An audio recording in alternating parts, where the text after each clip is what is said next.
The cage in the basement. Jason opened the door of his grandfather's old house for the first time in many years. Dust was everywhere. The air smelled like books and metal and old secrets. He looked around with slow steps. Every room was quiet, too. Quiet. His grandfather had passed away 2 months ago. Now the house was his family's responsibility.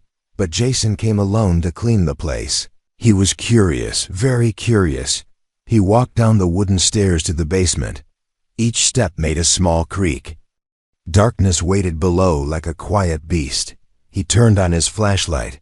The light moved across boxes and furniture. Everything looked untouched in the far corner. He saw a large cloth over something. It looked like a small table or maybe a chair, but something was strange. He walked closer. The cloth moved a little, just a little, like something had breathed underneath it. Jason stopped. His heart beat louder. He took a deep breath and pulled the cloth away. Under it was a metal cage, old and rusted.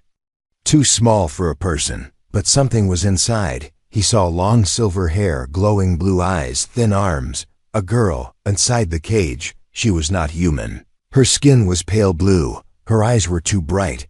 Her ears long and thin like a leaf. She looked like a drawing from a sci-fi book. Jason stepped back. The girl looked at him with fear. She whispered something very soft.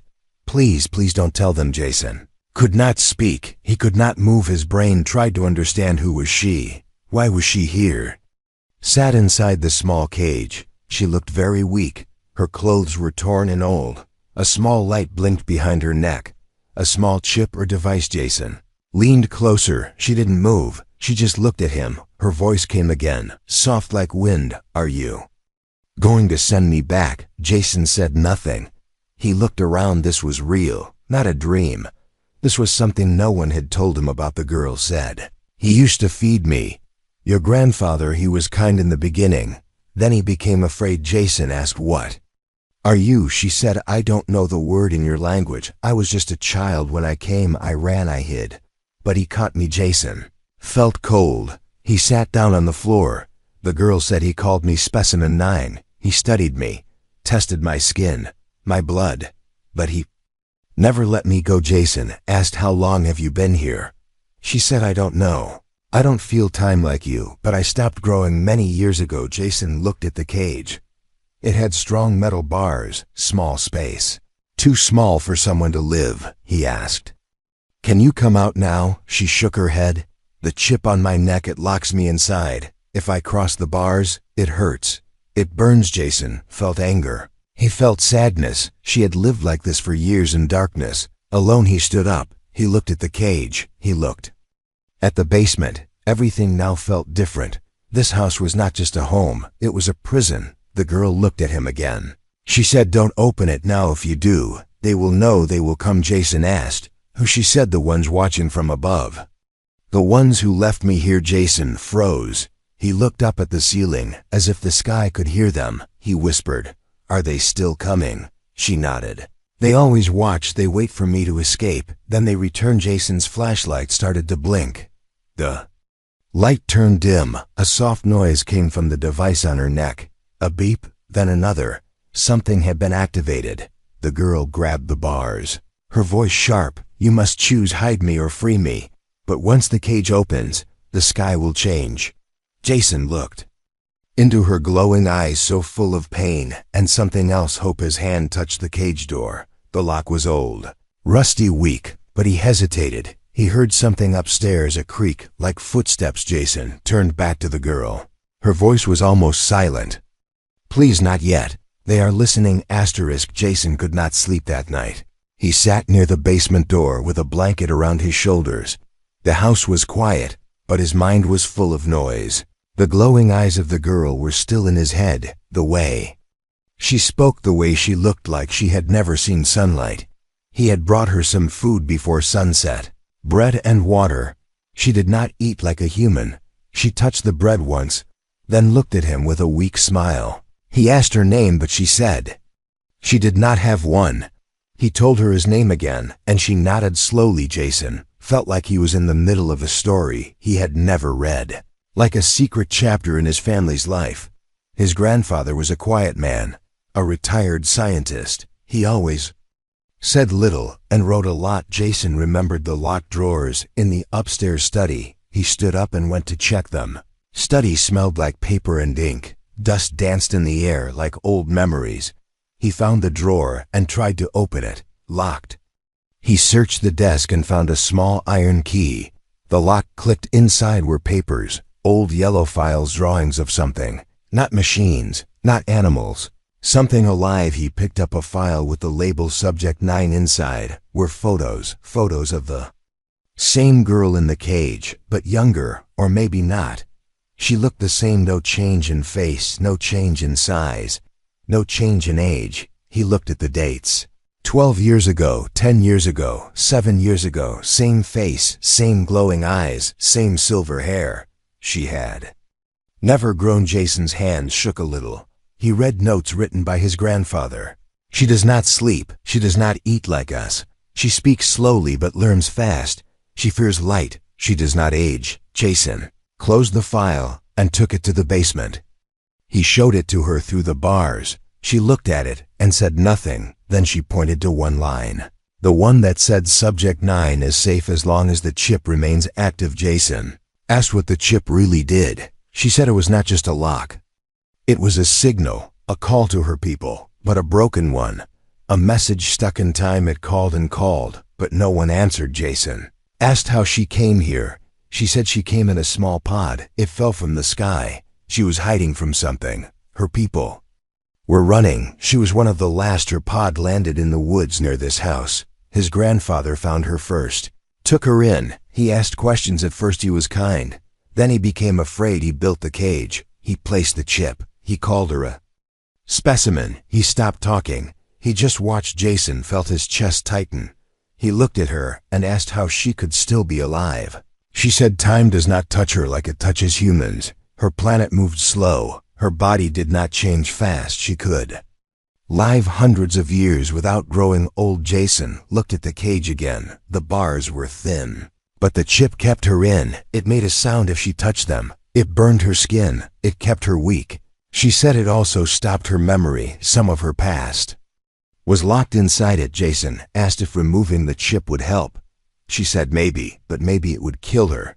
She did not know. She had never lived without it. Her hands were shaking, not from fear, from waiting too many years in the dark. Jason made a promise he would find a way to break the chip. He would not let her die in a cage. She smiled again, very small, very soft, like a light in fog. Then Jason asked something different. Do you want to go back? She looked up. Her eyes became sharp like stars behind clouds. She said no. There is nothing left to go back to. Jason sat down again. He felt the floor cold under him. The cage between them was old, but strong. His heart was full of questions. His mind was full of plans. Upstairs, a light flickered. A sound came from the front door, a knock. Then silence. Jason stood up. He whispered to her. She nodded and moved back into the shadow. He walked upstairs, opened the door slowly. No one was there, only a small box on the ground. He picked it up. There was no name, just a symbol, the same symbol from the chip on her neck. He closed the door and locked it. He carried the box back to the basement. She saw it and gasped. Her voice cracked. This came from them. Jason opened the box slowly. Inside was a device, small, silver, shaped like a teardrop. She looked at it with fear, or maybe recognition. Jason knew one thing now. This was bigger than science, bigger than space. He was not just a boy anymore. He was the first human she had spoken to in 12 years, and he had just opened a door that could not be closed. The rain started falling as Jason sat by the basement door with the strange silver device in his hand. It was warm like skin. It pulsed slowly like a heartbeat. He turned it around and saw strange symbols glowing on the surface. He did not understand them, but the girl did. She stayed quiet for a long time, her eyes fixed on the object, her fingers trembling. She finally whispered, "This is not made by humans." Jason moved closer and asked what it meant. She said it was a memory key, a device that holds pieces of the past. Only someone like her could open it fully, but it needed something more. It needed trust. She took a deep breath and asked Jason to hold her hand. He hesitated for a second, then reached through the bars. Her skin was soft but cold. A light appeared from the device. It floated up and created shapes in the air. Jason saw a large world covered in blue forests and glowing rivers. He saw towers made of glass that floated in the air. He saw her people, tall, elegant, gentle. He saw fire. In the sky he saw ships burning. He saw her running. She was just a child when it happened. She was inside a learning pod with others. Then a red light flashed. The sky broke apart. An enemy had come from the dark corners of space, not to conquer, but to erase. Her teachers told her to run. To hide, her pod was launched without direction. Without protection, she cried inside it as stars passed by. Her world disappeared behind her. She drifted for days or maybe years, then her pod crashed into a cold forest on a planet called Earth. Jason watched the memory fade.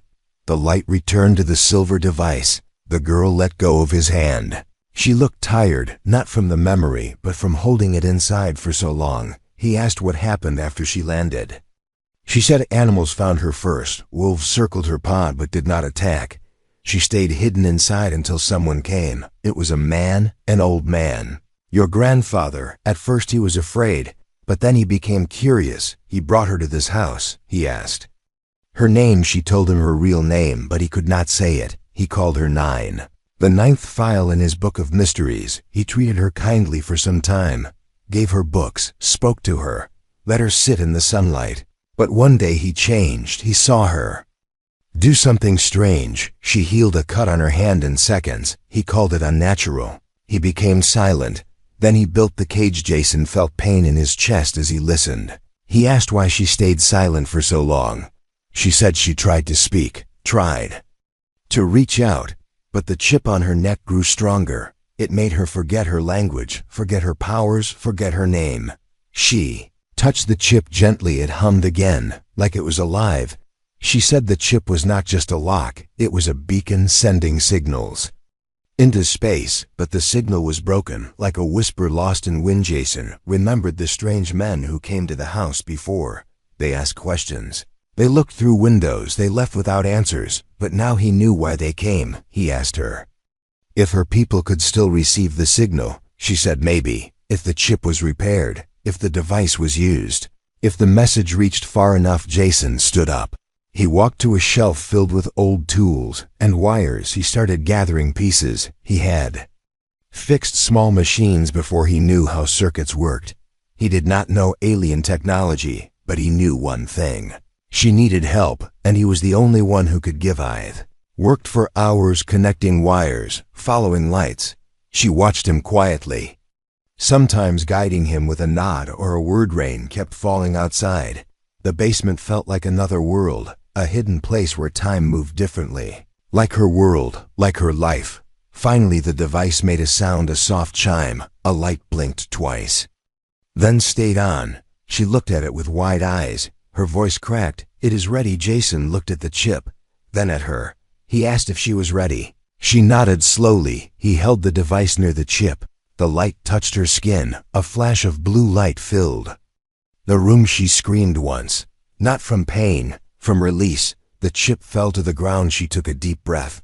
Her eyes grew brighter. Her skin glowed for a moment. She stood up inside the cage. For the first time in 12 years, Jason stepped back. He looked at her not as a prisoner, not as a creature, but as someone who came from the stars.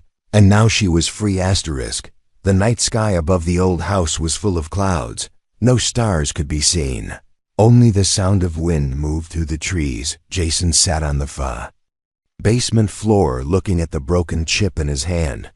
The girl now stood outside the cage, her body calm, but her eyes alert. She looked stronger now, brighter, more real.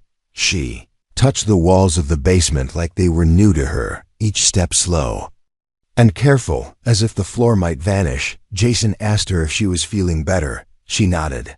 Then she looked at the door. She said something is coming. Jason felt a cold breath on the back of his neck. He looked up at the narrow basement window. Nothing there, just rain and shadows, but his chest felt heavy, like air was watching him. Walked up to the main floor. The house was dark except for a lamp in the hallway. He heard the wind outside. Then something else.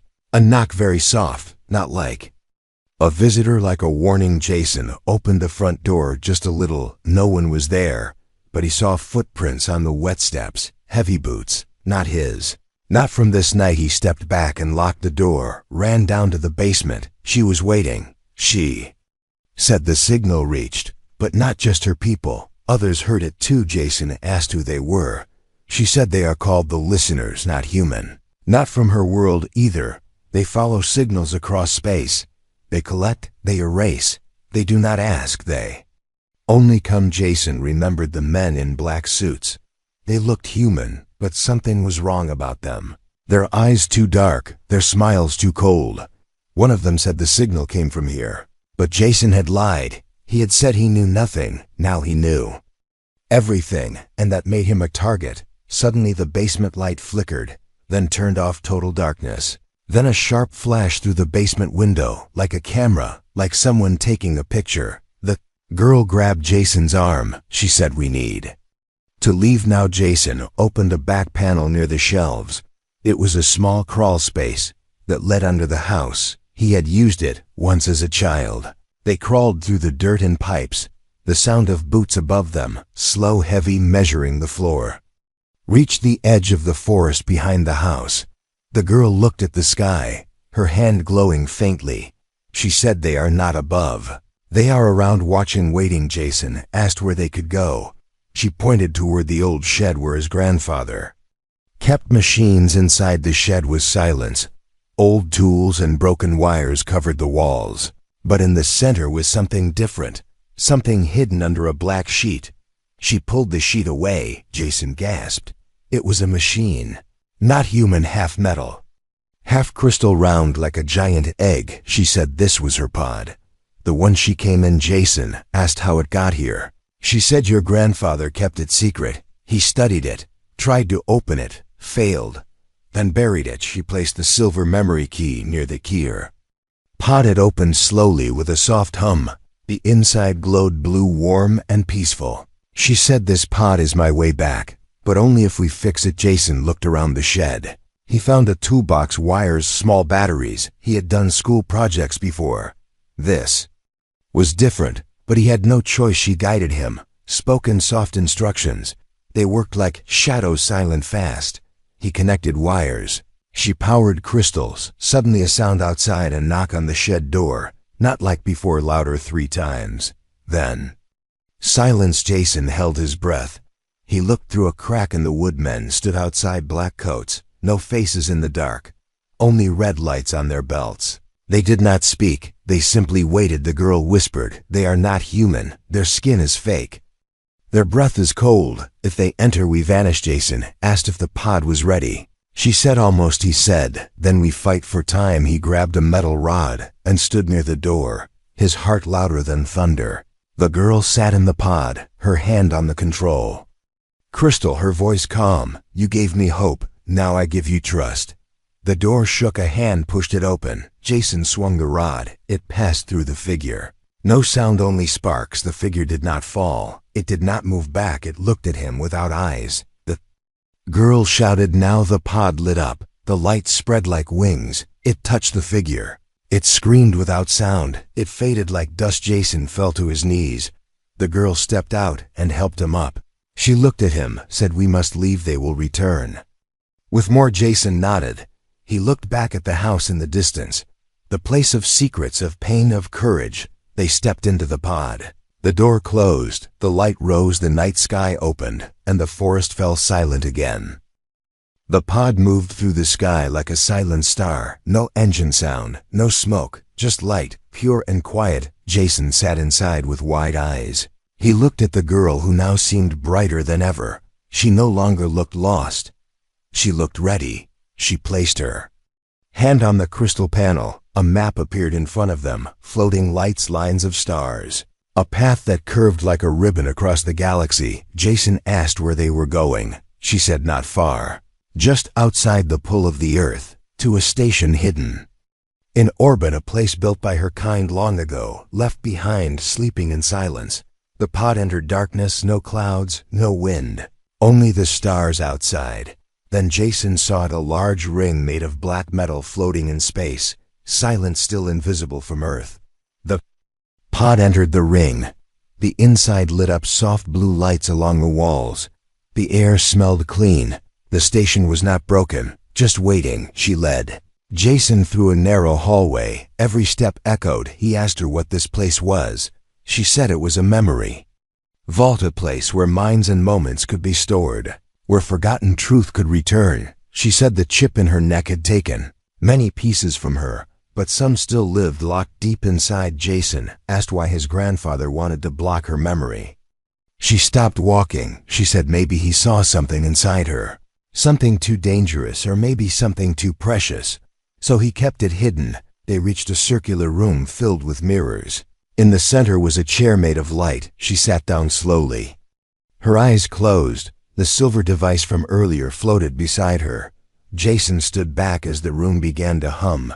The mirrors lit up one by one, each showing a different image. Not from the world, but from her thoughts. A broken starship, a man in a black coat, a child running through a forest, a large door with a glowing lock, and then a face old familiar. It was his grandfather. Jason stepped closer. The mirror showed the man speaking to someone, not her, but to a recording device. He said the girl carries something more than memory, something built into her mind, a map, a signal, a code that opens the gate. Jason asked what gate.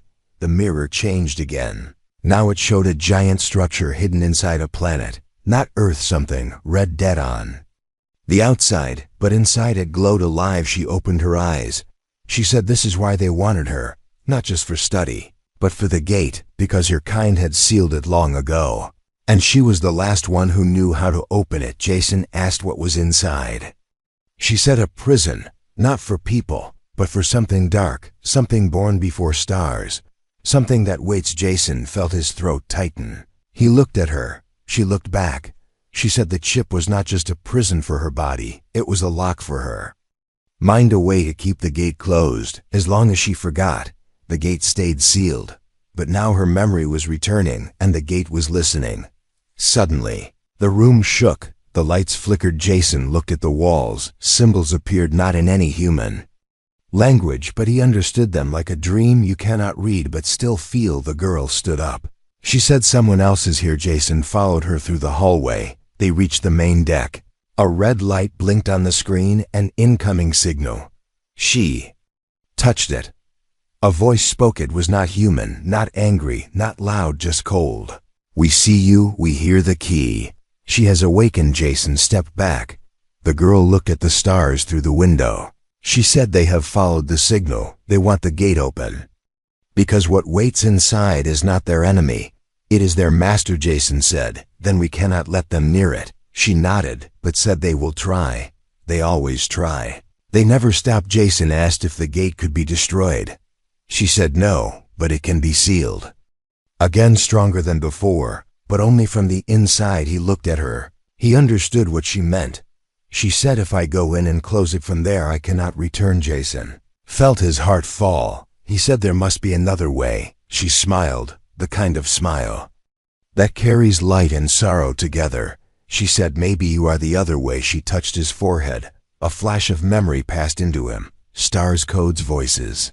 A key now lived inside him too. She said now they cannot win unless they catch both of us, and we are not easy to catch. The lights of the station turned red. Ships were coming. Not hers, not Earth's. Jason looked at her. She held out her hand. Are you ready? He took it without fear. They turned to face the stars together. Asterisk. The sky above Earth was quiet, but only for a moment. Jason and the girl stood inside the memory station, floating just beyond the reach of human eyes. They looked at the map of stars glowing across the walls. Each point was moving, each path leading to danger or escape. She placed her hand on the main panel and the station responded like it knew her again. Her voice was soft but clear. The gate is calling. The enemy is listening. We must go now before they find our path. Jason nodded, but asked where they would go. She said the pod cannot take us far. We need the original craft, the one hidden below. The one locked by your grandfather before he died. Jason remembered the secret doors under the forest. The machine he once thought was just a story he never believed. The whispers in his grandfather's notes, now he knew they were all true. The station began to shake. Red lights flashed, ships were entering orbit, dark metal shapes moving without heat or sound. Not from Earth, not from her world, but something older. The girl touched the side of Jason's head. A burst of memory flowed into him. The path, the code, the exact location of the hidden vessel. Buried under roots, sealed in stone, she looked at him with steady eyes. This ship was made by my people to guard the gate. It was never meant to fly again, but it must. Jason and the girl stepped back into the pod. The memory station powered down behind them. Its lights faded, its purpose complete. The pod fell through the layers of sky like a whisper, invisible, untouchable, until it reached the edge of the forest. They landed in silence. The ground was wet. The trees stood tall like watchers of forgotten truth. She guided Jason through the woods, every step remembered, every path marked in her mind. They reached a clearing covered in leaves. Jason bent down and brushed the earth with his hand. He felt something hard, cold, not stone, not wood, metal. He pressed the code she gave him into the device from the station. The ground opened with a quiet hiss. A platform rose slowly, old, covered in moss, but alive beneath it was the craft, larger than the pod, shaped like a wingless bird, its body smooth like water, its surface marked with glowing lines. Jason stepped forward and placed his hand on the door. It opened for him, not because he was the pilot, but because he carried her trust inside his memory. Now they entered the craft. Inside was dark. Then the lights came on, not with buttons, but with presence. The ship knew her. It remembered her voice, her name, her pain. She walked to the center and sat in the control seat. Jason took the one beside her. She looked at him. If we fly now, they will follow. If we wait, they will arrive. Jason said, then we fly. Craft lifted gently. Trees bent around it. Clouds parted above it. The world seemed to hold its breath. As they rose, Jason looked out the window. He saw flashes of light behind them. Dark ships moving in formation, coming fast. No warning, no message, only purpose. The girl turned the ship toward the edge of Earth's pull. She spoke a word in her language. The engines responded, not with fire, but with light. The ship vanished from sight, reappeared near the gate planet. A red and broken world floating alone. Jason asked if the enemy would reach before them. She said, they are already here. They live near the gate, always waiting. Always waiting, always to low into the red planet's atmosphere. Storms raged, winds howled, but the ship moved through it like it belonged. They reached the surface. A giant door stood in the middle of a canyon, tall and silent, marked with the same symbols from her memory. She stepped out with Jason beside her. They walked toward the gate together. Every step was like walking into history, or maybe the future. Jason asked. The gate could be closed forever. She said, only from within, and only by someone who carries both light and memory. She looked at him. He understood. She wanted him to be the one. Not because she could not, but because the enemy would not expect it. Jason stepped forward. The gate sensed him. It glowed. It opened. Inside was not fire, not darkness, but a room of mirrors, each one showing different futures. Some filled with stars, some filled with silence. She stayed outside, watching him, her eyes calm, her voice strong. You carry my memory now, you carry my people. If you close the gate, you become more than human. Jason smiled, not with pride, but with purpose. He walked inside. The mirrors blinked once, then vanished. The gate sealed behind him. She turned back toward the ship. She looked at the stars and whispered his name into the wind. The gate stood silent on the red world. No more light, no more sound, only dust and stone and memory. She stood outside alone, the wind moving her silver hair, her eyes watching the sealed surface where Jason had entered. He was gone, not lost, not dead, but beyond reach. She touched the ground and whispered something in her language. A song without music, a prayer without God, a farewell without end. Ship waited quietly behind her. It had no voice of its own, only purpose to carry her forward, to carry his memory. She stepped inside and took her seat. The gate faded behind her like a forgotten dream. The stars opened ahead like doors of fire. She did not fly away in fear. She flew with reason, with weight, with promise. Earth appeared in the distance. Like a blue tear in space, she remembered its forests, its storms, its cruelty, its kindness. She remembered the basement, the cage, the bread, the voice of a boy who became more than human. She remembered his choice, to walk into a place no one returned from, not because he had to, but because he wanted her to live. The ship entered orbit quietly.